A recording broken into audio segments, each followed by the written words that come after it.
guys? Welcome back to the Laker family, where the Lakers took a loss to the New York Knicks. Very bad loss after we beat the touted Brooklyn Nets Saturday. Um, the offense went back to stagnant mode. No cohesion. High turnovers, all that kind of stuff. And like I say, um, we always are hard on Frank Vogel, which I never get on him for his defensive schemes because he is a defensive mastermind, and more nights than not we play great defense, um, and so it's just really the offense. There's a lot of indecisiveness as far as rotation, substitution patterns.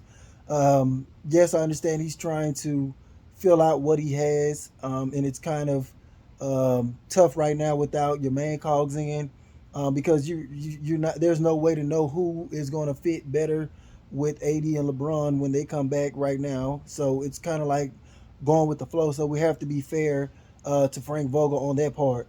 Um, I also, uh, it just seems like every ex Laker has killed us this year. That being Julius Randle, just went beast mode tonight. 34 points, just could not be stopped. Nobody had an answer for him. Um, I remember Ingram killed us. Jordan Clarkson killed us. The same ex-Laker players that was being ridiculed and trashed even before LeBron James and Anthony Davis got here. They was being called trash and not good enough. But they've all torched us this year.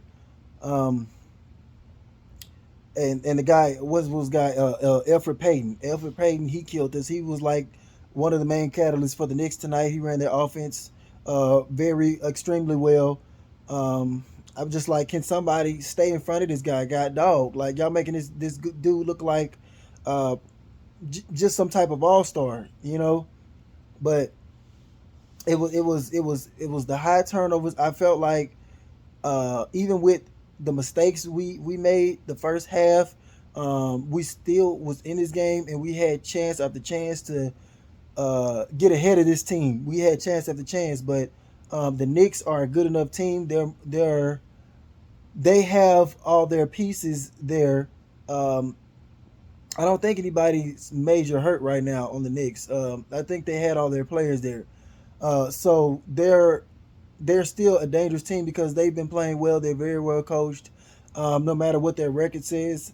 So you can't make too many mistakes, especially when you're down that many people. You saw when we limited our mistakes. Our offense was playing with great cohesion. We slaughtered the Brooklyn Nets, and yeah, you're gonna have Nets fans um, having this game to use as ammo, just to come back at us to make themselves feel better.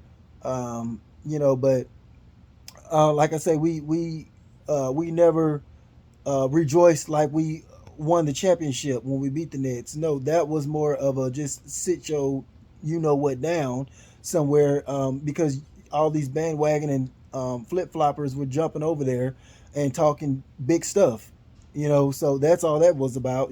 So really they should concentrate on Kyrie Irving's mental health, mental space, and um, Kevin Durant, John back and forth on social media and all this other kind of crap. They should focus on that and then focusing on what the Lakers are doing. Are we good enough? And this and that. So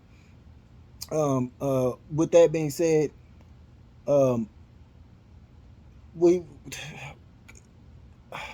my guy Kyle Kuzma. I got to get on him. He's been on a downturn these past 5 games. I think he started to stretch very hot, extremely hot. Those first 10 games or something like that, after LeBron James went down, and even a little bit before that, Kyle Kuzma had started balling, like picking up his play, and I was coming to a place where I was feeling like Kyle Kuzma was, finding himself and getting closer to All Star status. Um, because he was not only was he scoring, he was doing all the other little things well. 12 rebounds a game. About 5 assists, 5 6 assists. Um, he was playing well, becoming an all around utility player, and that is bang for your buck for what we are paying him.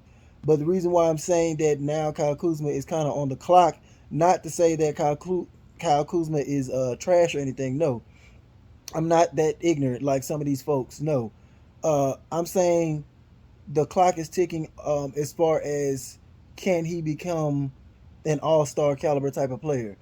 So we might have to temper our expectations with Kyle Kuzma. He may have hit his ceiling. Um, he may be what he is. Extremely uh, streaky.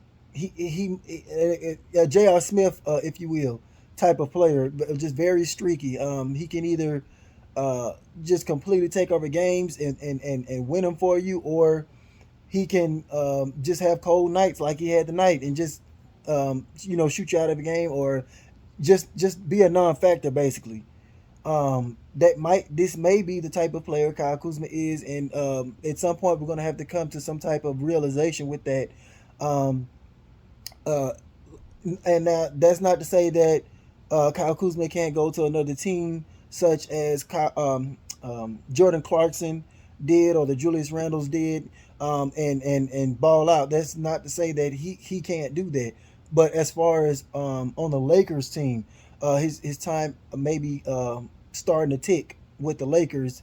Um, especially if he doesn't pick it up in the playoffs. If he has like this very inconsistent playoff run, it could bode bad for Kyle Kuzma. So this is not a Kyle Kuzma bashing video. This is just coming to a realization that Kyle Kuzma is becoming middle aged in his 20s, and that's normally around the age where guys are going to be what they are. Uh, so we can just take it and roll with the punch. We can't be too upset and low when he plays bad, and we can't get too extremely high when he comes out with these 30-point scoring nights. You know what I'm saying? So we just have to kind of temper that there a little bit and just go with the flow. And if he doesn't help his case in the playoffs, the Lakers are going to be probably looking to move on. I'm hoping for the best for the kid. When he's locked and loaded, and his mindset is completely in the game, uh, it's like night and day. It's almost like you can tell the difference when Kuzma is not all there, and you can tell the difference when Kyle Kuzma's mental space is all the way there in the game. Um, with that being said, there's been other guys that's been dipping lately, like Montrezl Harrell. Where were you? You were a non-factor tonight. You was a non-factor in the Brooklyn Nets game. You've been kind of on the downturn. We need Beast Montrez to come back. I don't know if the addition of Drummond or whatever it is. I don't know what's going on with that. And speaking of Drummond, he had a terrible game tonight, um, and that's the same thing with Drummond. Um, we shouldn't get too low when he has a bad night, and we shouldn't get too high when he has like what he had against the Nets, 20 points in the first half. Okay, so we know Drummond is not really a Joel Embiid type of scoring big man. So if he gives you 20 points in the first half, yeah, you're going to be extremely happy and you take that, but don't bank on that every night. But now 3 points is very unacceptable for Drummond. So you can see the night and day difference between just one game. So I'm not going to completely kill him. We got to give him some more time to get acclimated into the system. Um, Tonight was basically like his second or third full game with us. And with you got Frank Vogel out here, experimenting and taking guys in and out and all this other junk, So that comes with it. So that I'm not gonna read. I didn't read um, too much stock into the game against the Nets about Drummond, and I'm not gonna read too much stock in tonight. But yes, he should have done better than 3 points. So that's that. Um, we have guys that have been playing well and better as of late. I got to give credit where credit is due. Morris, he's been on a tear like the past month. And you guys, if y'all been following me, I was starting off the year bashing Morris because he was playing terrible. He wasn't giving us crap. And I was like, "Where are you? We're gonna need you at some point during this season." And this past month, I have to give kudos where it's due. Morris has been balling out. Um, Schroeder played well tonight. Two good games in a row. But unfortunately, none of it was enough because the whole team didn't play well enough. THT had some great highlights in this game, but well, we need a little bit more there from THT than 10 points. His 3 point shot has dipped as of late, and I think that's causing the rest of his game to suffer just a little bit. Guys are going to start backing off and daring THT to make that 3 point shot before, you know what I'm saying, because they don't want to get taken off the dribble. He has a THT has a decent enough handle to take guys off the dribble, but they're going to make it hard on him because they're going to sag off if that 3 point shot does not start falling at a higher clip. So that's something that THT has to work on. He has all the tools, all the tools. So get it done. Work on that, THT. Um, but yeah, man, it's just one game, and we're gonna take it one game at a time. We're getting closer to the return of Anthony Davis. I think Anthony Davis is set to come back before LeBron James, so I can't wait for that. It's We need him. We need him right now. Um, Guys have shown great things with LeBron and Anthony Davis out, and they've also shown some bad things. So we need them to come back. More importantly, because we need them to, um, we need to start getting building this chemistry with those guys on the court. It's fine and dandy without them and guys getting more shots up and all this other kind of stuff. But let's be real, it's going to have to be chemistry led with LeBron and Anthony Davis. But that's all I have for today, guys. I'm gonna keep this video short. Baby here, she's tired, and I'll see you guys on the next one. But don't forget to like, share, and subscribe.